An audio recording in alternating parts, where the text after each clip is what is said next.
To the Toyota of Hollywood guest line. Shop over 1,500 Toyotas indoors. One of America's largest showrooms at Toyota of Hollywood on 441 between Hollywood and Sheridan. Talk to our guy from the Fish Tank podcast with OJ McDuffie. You also can hear him on the post-game show with Travis Wingfield and OJ McDuffie. Seth Levit joining us there. We just saw Seth at the Tyreek Hill Family Foundation. Seth, what's going on, man? Thanks for joining us. Good to see you guys again, although none of us are as cleaned up as we were that night. But no. I'm glad you brought it up. You guys did a fabulous job. Leroy, I thought he took us to church a little bit. I mean, he was out there, and yeah, it was a special night. Kudos to Tyreek. It would be very easy for him to show up and just be. Seth, if we do it again, we're doing the auction. Yeah, we want to be the auctioneers. We felt like we could be better auctioneers. He didn't get the maximum, What, they raised a lot of money. I was proud of them for it. I was happy to see it. But yes, I think you guys could have done a great job. And I was just going to say, Tyreek could have just shown up in South Florida, been the cheetah, been the best receiver in football, which he's doing all those things, and he would own the city. It'd be great. But when on top of all of that, he found a way to put that event together and have his team out there and raise money, and what an amazing cause. So that was a really cool night. It was awesome to be there with you. It was fun. It was definitely fun. It was a lot of great work, and everybody who puts those events together like you do with Jason Taylor, like it's just such a cool thing to see. It. Those it's not easy. With all the people behind the scenes we spoke to, I can tell it's not easy. It's not easy putting those things together. And there were changes until the first words we spoke. Right? You just kind of got to go with the flow. Hey, I am not surprised. Seth, I want to ask you this, and I told people this. And I said this right after the game. There's no team in the NFL that could beat what you saw today.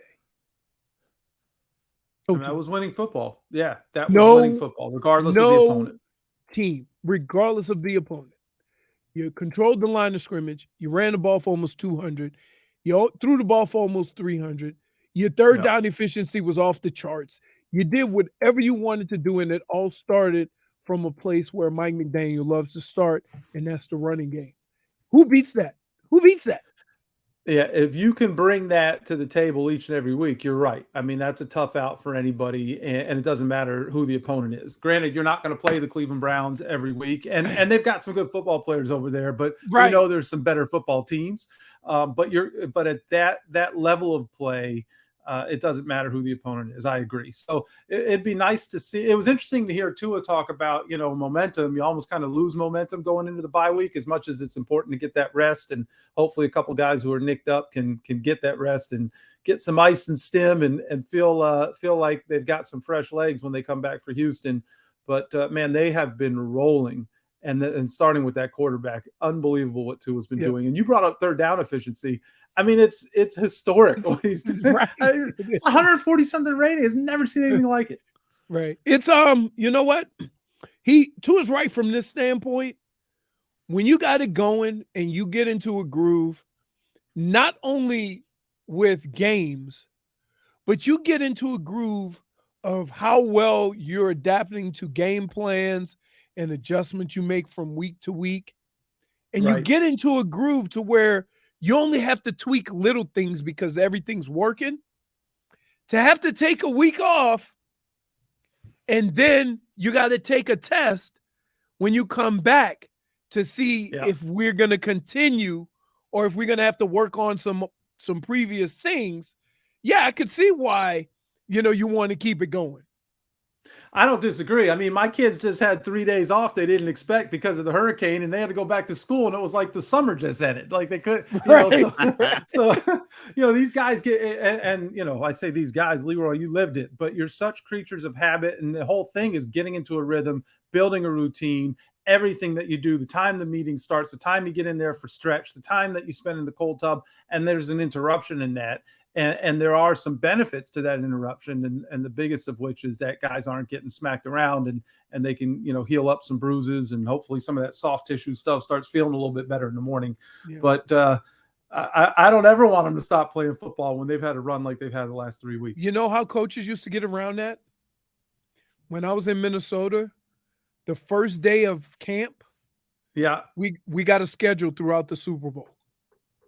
Wow. And this is what it looks like, huh?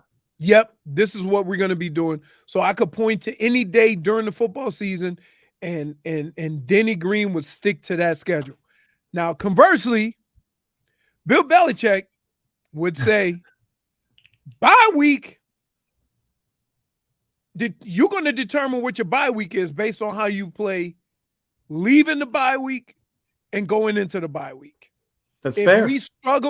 If we struggle the game before, we're going to get 3 or 4 days of work in. If not, if I feel comfortable with where we are, then you'll get the whole week off. But what Bill used to do is, you may get 4 days off, but not in a row. So he did this thing. Yeah. So you come in, he say, okay, guys, Monday and Tuesday off. Yeah. Come back Wednesday, Thursday, and Friday. Saturday and Sunday off. You get Monday and Tuesday off. Come back ready for next week. So you can't travel too far. Right. Exactly. In South Florida, you could probably head over to Atlantis or something. At least down here, the guys can shoot over to Bimini or do something here. But yeah, listen, if you're out there, there's probably not a whole lot you could do. Some of the Heat guys do that on a weekend. Well, listen, that's just a whole different deal. Those guys, I couldn't believe basketball players, they set up appearances based on the road trips of nightclubs that they're going to visit the night before. I mean, I've never seen anything like it. That's a whole different deal. And, but this sport is unique for a lot of reasons, and that's certainly one of them.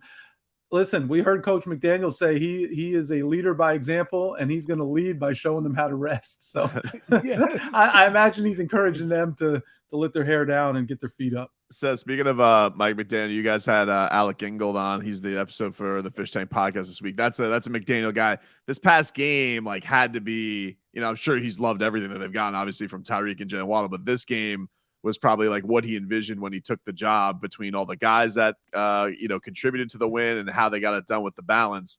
What were some of the interesting things from Alec about Mike McDaniel that you got on this week? Not spoiling everything, but maybe a tidbit that fans could look forward to. Sure. I mean, you're right. It really did check all the boxes of everything you would hope that Mike McDaniel was going to bring to this team, right?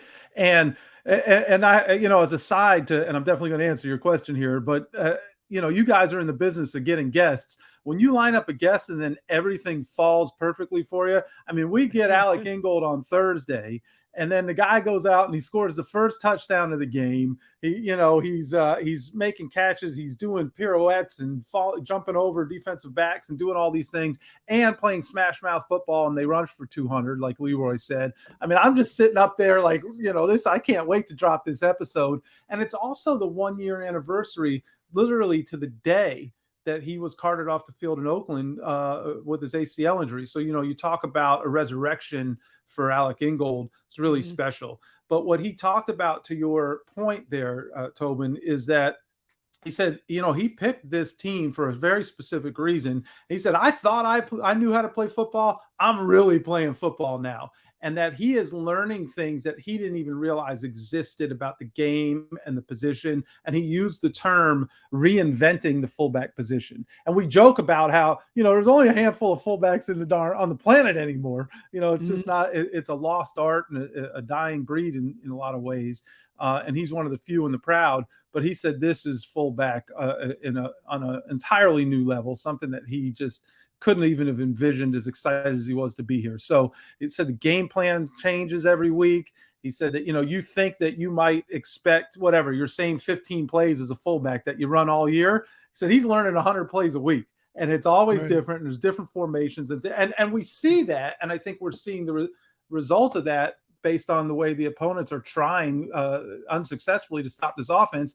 Cleveland had 2 weeks to prep for this game. And they look like they woke up that day and had no idea what to expect. I think it's one of the things that has changed with the fullback is, instead of drafting a true fullback, you kind of go with somebody who's like a tweener, like in between a fullback and a tight end.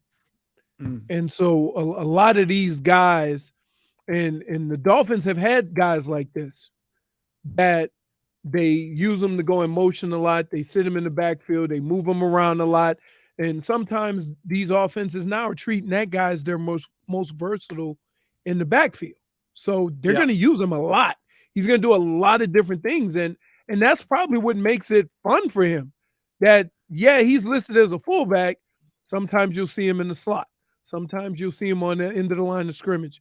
And I think that's where this position has evolved, in that, these guys are being used in so many different ways that it kind of helps your team out. Yeah, there's no question about it. We see it each and every Sunday, and certainly saw it this past Sunday. And while there are not a lot of fullbacks left playing, or true fullbacks, the guys I joked about, I like my fullbacks to not, I don't want them to bathe for a week and don't brush your teeth and just have blood dripping down from your forehead. And and Alec he's not any of that, although he certainly does not lack for toughness by any stretch of the imagination. But he is a versatile athlete. He played quarterback in high school. When he first got to Wisconsin, they threw him at linebacker, then at running back, then at fullback. And on one hand, you're like, God, can I just settle in on a position and try and perfect my craft? On the other hand, it says you must be a pretty decent athlete if they think that you can do all these things. Right. Seth, let me ask you this. Let's bring you in for our question of the day. So I was at the Heat game last night. Saw Melvin Ingram. All right. Okay.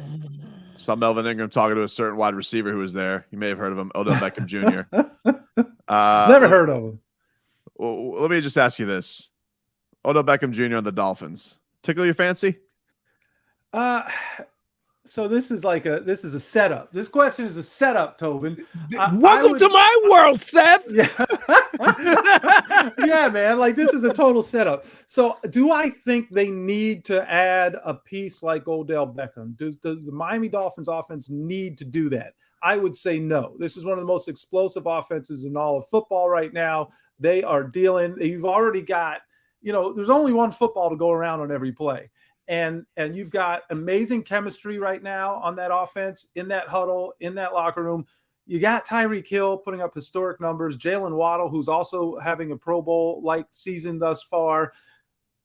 How in the hell did Sherfield turn? That guy's looking like an all-world player. He does look really good. And then the carries and everything else. To me, do you need, if we're going to put in air quotes there, do you need to add that piece? I don't think you need to add that piece. Do you worry about disrupting the chemistry of the offense? I don't know if that's fair to say. That certainly didn't happen last year with the Rams. He was not disruptive at all and was additive and not disruptive or subtractive. And who better to figure out how to utilize yet another offensive weapon than Mike McDaniel? So could he maximize the talents? I fully expect that he could. Do they need to make that move? I don't think that they do. If Odell Beckham played cornerback, I would say they need to back up the Brinks truck and figure out how do we get him out there to have that kind of a talent to supplement what we've got going on in secondary. But I don't think you need it at the receiver position. Seth, how the hell did you just answer that question both ways? I'm an old PR guy by training, Leroy. Come on, man. Well done. Pick a side. I feel like no, because here's what's gonna happen. You're gonna no. You be quiet because I'm gonna spell this out right now. He's putting me on the hot seat here. Phone. I thought I did a pretty damn good job. And you know what his first? You know what he's gonna say to me? Even Seth agrees with me. And you're going to say, no, he didn't. He agreed with me. My only question was, did it tickle your fancy? And it kind of sounds like it did. I didn't ask if they needed him. See? No. Okay. So does it tickle my, I don't, it doesn't, if they signed him, it would raise my eyebrow and be like, wow, what's this going to look like? Do I need it? Am I like, yo, sign him? I'm so excited that Melvin Ingram was on the sideline talking to him. No, I don't I'm blown away by what they have here. I mean, we're making Clayton comparisons. I am too, but I think that, could you just imagine, like, they already feel like they're going all in. If they could convince Odell to sign on, and all the people pursue him, the Cowboys, the Bills, and then he comes to Miami. Here's what I will say, since Leroy really wants me to, and that position is a unique position, and that position historically, right? I always say receivers are the NBA players of the NFL, and sometimes it really works well. And Tyreek Hill has been an MVP, like we talked about this last week, not just because of his performance on the field, but because of what he's meant to everybody in that locker room. Right. And I think that football, especially the ultimate team sport, and this is not a rah-rah speech, but it's the ultimate team sport where chemistry is so critically important that when you have things going the right way and you don't have an emergency situation with an injury where you have to fill in a space, I think you need to ride the hot hand and go with what you've got, particularly when you've got two guys that are playing top 5 football at the position. So my feeling is I don't know that I'd want to rock the boat. And I'm not saying this is not me projecting that Odell is disruptive or what have you. I'm just saying in general, what's working is working. So why would you go in there and try to fix something that's not broken? I hear you. No, because here comes Mr. Wiggles. Go ahead. No. I'm saying you're right. Listen, it could turn out to be the Brooklyn Nets. It could be a disaster. Could turn out to be the Big Three Heat. I mean, imagine you got Waddle, Odell, and Tyreek. To me, the Big Three is Waddle, right? It's Tyreek, and it's number 1. It's Tua Tagovailoa. So that's good. the Big Three. He's so good, man. So I just Tobin coming in for the hard sell. He's trying. I mean, look again. If it happened, and I don't see it happening. If it did happen, these comments are just unbelievable. See, Seth, you only get a little taste of it, yeah, right? I get my 14 minutes a week. You're right. Tobin subjects us to these theories and notions. Yeah. All day. My eyes saw what they saw. I saw two guys chatting it up in a Heat game. I was like, that's interesting. You can be friends and not play with each other. You're right. You know what? You could. But could it also have come up? Perhaps. Yeah, that's a very NBA thing. They do that, and the next thing you know, they're all riding the same banana boat at the back of the, whatever, on a European vacation. That's not the way it works in this league. These guys literally have been bleeding together for however many months, and I just think the chemistry, we have not seen a team as cohesive as this and having the kind of chemistry and enjoying playing with each other and having each other's backs. And again, I'm not saying that Odell's a bad guy. I'm not saying that at all. You could have somebody that has been known as a great teammate elsewhere, but it's like, it's such a really special mix that they have going on right now. And it's not basketball, bro. Basketball is different because nobody cares and they all go and do their own thing and whatever. And team chemistry is not the same. I know we have culture down here. I get that. But team chemistry is not nearly as important in basketball, in my opinion, as it is in the ultimate team sport, football. And I just think do not mess with this offense right now, bro, because they are rolling. You know what? Here's a guy, Seth, I want you to take a good look. Here's a guy, if you let him, would ruin the Dolphins. That's not true. You would ruin the Dolphins. Okay. And your explanation would be, I just wanted to add a little sweetener. That is true, but that's how Chris Green's going, baby. I like the fact that he's going all in. This is fun. That's not all in, though. You are here, to be honest with you, you are already all in. You brought in Tyreek Hill, Bradley Chubb, Jeff Wilson. Right? That's the 3 guys, the 3 additions that you made along with Teron Armstead. Agreed. The 3 additions that you made, that you spent a boatload of money. We talk about what? $500 million? But if you see a scratch off on the floor after already winning the lottery, you're still not going to take a quarter and see what the results are? Yeah, but you can't disrupt. So here's the thing. If you win that scratch off and put that pile of money on another pile of money, money is not going to be disrupted. Your $2 million are not going to be offended by the 200,000 that come in from the scratch off. But that's different in a huddle. That's a whole different animal. So Odell's like FTX. We just don't know. No, we know. I'm just saying Odell's not on this roster, and the guys who are on this roster are getting it done. And I say, let's ride with them. That's what I say. Go get the Fish Tank podcast. Alec Ingold is their guest this week. Seth Levit does a great job with OJ McDuffie. Great Dolphins podcast, and they do a fantastic job on the postgame show with Travis Wingfield as well. Appreciate the time, man. Thanks for having fun with us. Thanks, Seth. Thank you, guys. It was a great time.